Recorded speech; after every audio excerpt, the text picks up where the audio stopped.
This is K.M. Wyland, and you are listening to the 456th episode of the Helping Writers Become Authors podcast.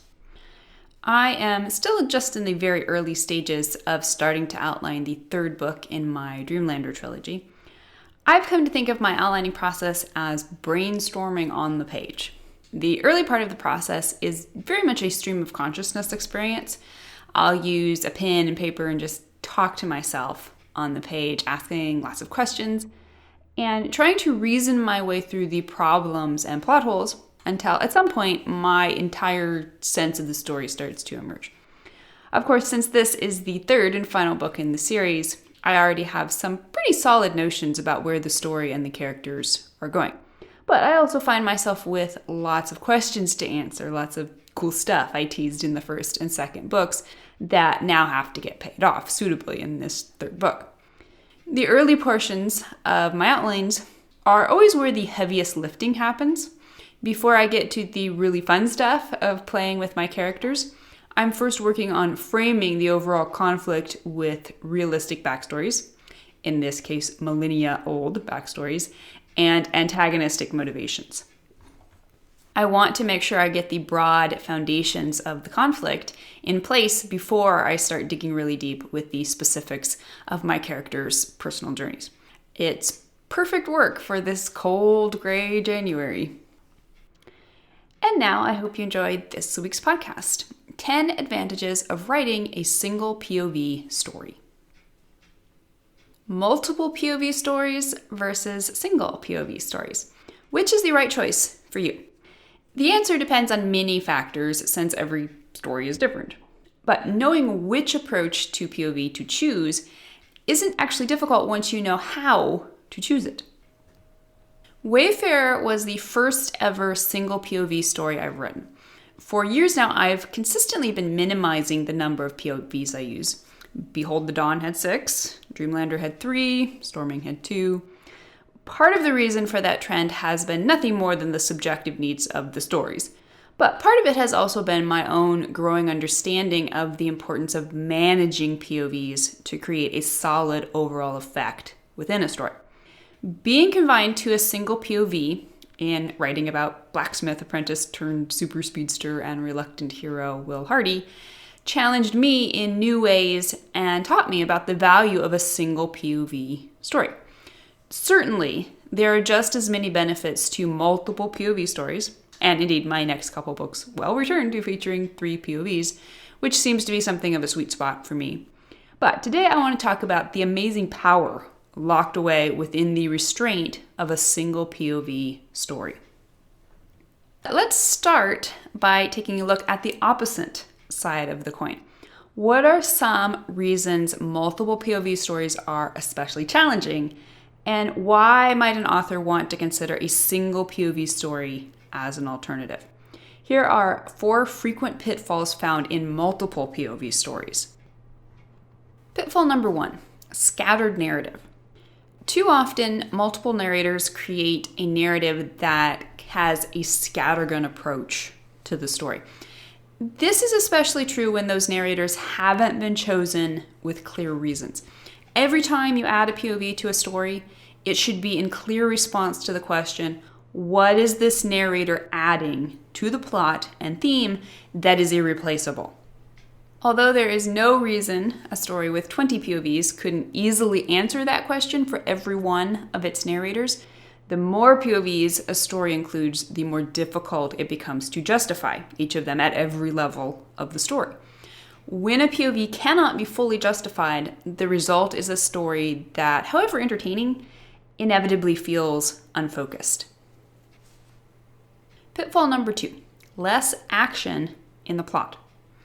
Because multiple POVs often contribute to a sense of busyness and action within a story, it is ironic that stories jammed with many POVs often present plots in which very little actually happens. Often this is simply the result of trying to include too many characters in too little space. And even more ironically, I find the problem of nothing actually happening is often only exacerbated in novels with bloated word counts. So why do we even try to write a story with multiple POVs in the first place? because we're trying to tell multiple stories, right? Which hopefully all tie together at some point. But what this means is that the overall narrative can only be advanced insofar as all of the characters' POVs are also being advanced. Either multiple events will be required to move the plot, or the same plot-moving event must be recounted from multiple perspectives. As a result, the narrative often moves at a snail's pace. A particularly notorious fantasy novel stands out in my mind, although it is certainly not the only one, in which literally only 2 plot-moving events occurred in the entire story. On the story's surface, it certainly seemed as if lots was happening, since the narrative was busy jumping from POV to POV. But when the actual bottom line of advancing the plot and the overall big picture of the story was examined, it was revealed that next to nothing actually happened. The multiple POVs ended up acting as a smokescreen for the actual lack of plot. Pitfall number 3, complications instead of complexities. Multiple POVs often seem like a good way to deepen a story's complexity. But this is a false paradigm. Lots of moving pieces don't necessarily equal greater depth. Rather, the more moving pieces a writer adds to a story, the more complications that writer must juggle in order to create a seamless story. Now, when handled with precision and conscious intent, multiple POVs can indeed provide great depth and complexity.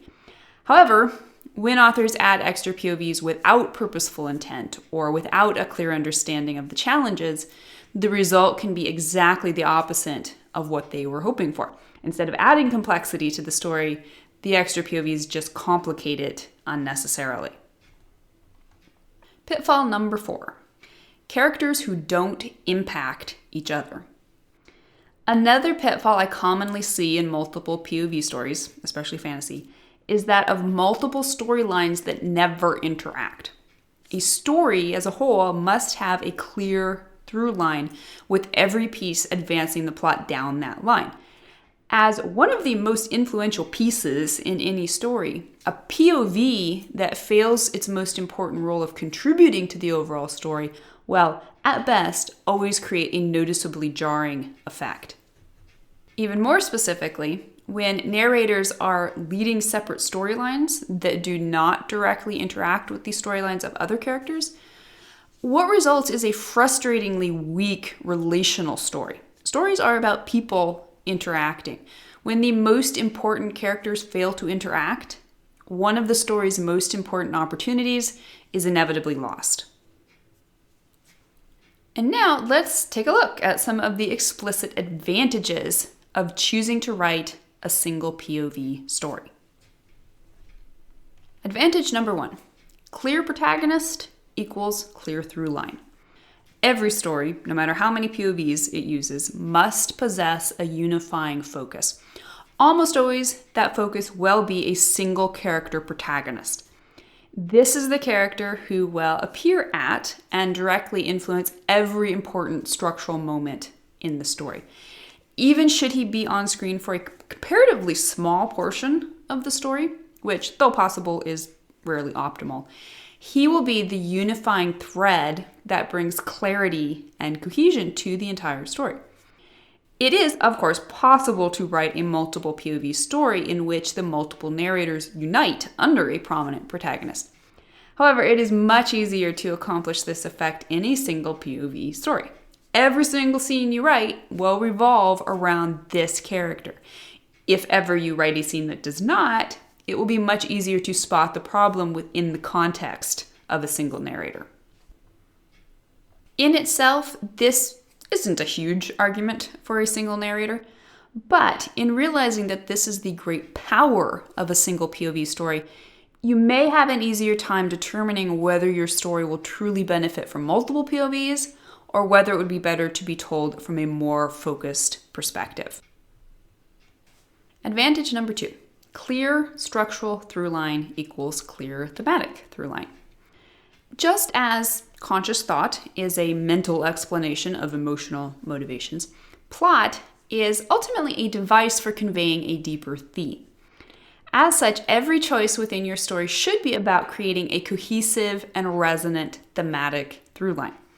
Because a single narrator is often the best vehicle for creating a cohesive plot, it is also one of the best vehicles for creating a powerful theme. Every other piece of the story will relate back to this person's journey through the plot. She clearly owns every piece of the structure. Every moment in the plot is powered by her personal character arc. And the result is a unified theme throughout the story. Advantage number 3, single narrator equals direct connection to the reader. One of the attractions of multiple POV stories is that they allow readers to experience many different characters. And in the hands of some authors, this can be an amazing adventure for readers. But it can also detract from one of the most important aspects of the reading experience, the reader's driving connection to the protagonist. Readers read for two primary reasons. One is to be entertained, and the other is to experience an emotional or vicarious connection with the protagonist and his journey. In a multiple POV story, this connection from the protagonist can often be muddied or strained when the reader is asked to spend long periods away from their favorite character. It is a rare book that can engage a reader equally in all POVs, and especially if the protagonist is not present in the other POVs. A single POV story never faces this problem. Rather, its greatest challenge is in creating a protagonist readers can't turn away from, because if they do, that's it for the story. As can be seen in so many wonderful single narrator stories, from Anne of Green Gables to Jane Eyre to Ender's Game, not counting its clever little chapter openers, to The Great Gatsby, which features a main character narrator who is distinct from the structural protagonist. In any case, a solid narrative told from a single POV has almost unmatched power for connecting readers to the main character. Naturally, this is not to say readers cannot or do not connect with characters in multiple POV stories. Many of my all-time favorite books are multiple POV stories, so I am in no way suggesting I'm not a fan of the technique. But the extra moving parts required in a multiple POV story makes achieving the same effect that much trickier. Advantage number 4, precision drilling into the story's depths. Just as complication does not necessarily equal complexity, neither does simplicity necessarily equal depth. There is many a simplistic single POV story that falls short of any kind of rewarding thematic depth. However, again, by virtue of its more inherently focused narrative, a single POV story has a tremendous opportunity to strip away non-essentials, to focus on only the most powerful and integral pieces, and to share stories of straightforward but profound depth. With fewer working pieces to bother about, authors can focus all their energy on polishing the true heart of their stories. Advantage number 5, stronger subplots and supporting characters. Although at first glance, it can seem as if a single POV story might inhibit the contribution of subplots and supporting characters, this is actually not the case at all. In fact, making the right choices about which characters and subplots to include and why becomes infinitely clearer when they must be selected in support of a single narrator. Ideally, subplots and supporting characters should always be chosen to support a story's through line, whether that through line is a single character or a more abstract thematic premise. This is true in any type of story. But the criteria for making those choices is often much clearer when the author must weigh them against the bottom line of a single narrator. And advantage number 6, tighter, more streamlined dramatization. One of the greatest challenges of writing a single POV story is that all the events must either be told from this character's perspective or told to her. In a large, complicated, sprawling story, this is often really tricky. However, it can also contribute to a much tighter writing style. Writers must come up with more streamlined ways of conveying certain events and information. Scenes that might otherwise have required thousands of words of dramatization can often be reworked into a brief, creative explanation. The result is a leaner story that moves forward with more focus and momentum. Choosing the right narrator or narrators is one of the most important creative and stylistic decisions a writer can make. Arguably, no single choice in writing a story will have more effect on the end result. There are no real rules that can dictate right or wrong choices when it comes to POV. Only the ultimate effectiveness of the story can determine the rightness or wrongness of a choice. For some stories, multiple narrators are absolutely the best decision. But for others, a single narrator may be the factor that transforms a mediocre story into something extra special. Understanding various pros and cons of both approaches will allow you to choose which approach is right for which story. So, tell me your opinion. Are you currently writing a multiple POV story or a single POV story? If you'd like to be part of the Word Player community over on my site and join in the conversation on this subject, be sure to stop by the website at helpingwritersbecomeauthors.com. You can always find a transcript of the most recent podcast, and you can add your voice to the discussion by visiting the first post on the site's homepage.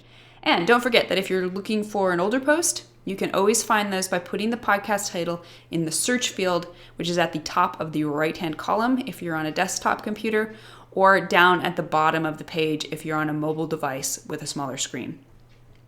If you enjoyed this podcast, you can subscribe on iTunes. And if you'd like to support helping writers become authors, I would totally appreciate it if you'd consider taking the time to leave a quick rating or review on iTunes. Thanks so much for listening to the Helping Writers Become Authors podcast, and be sure to check back again next week.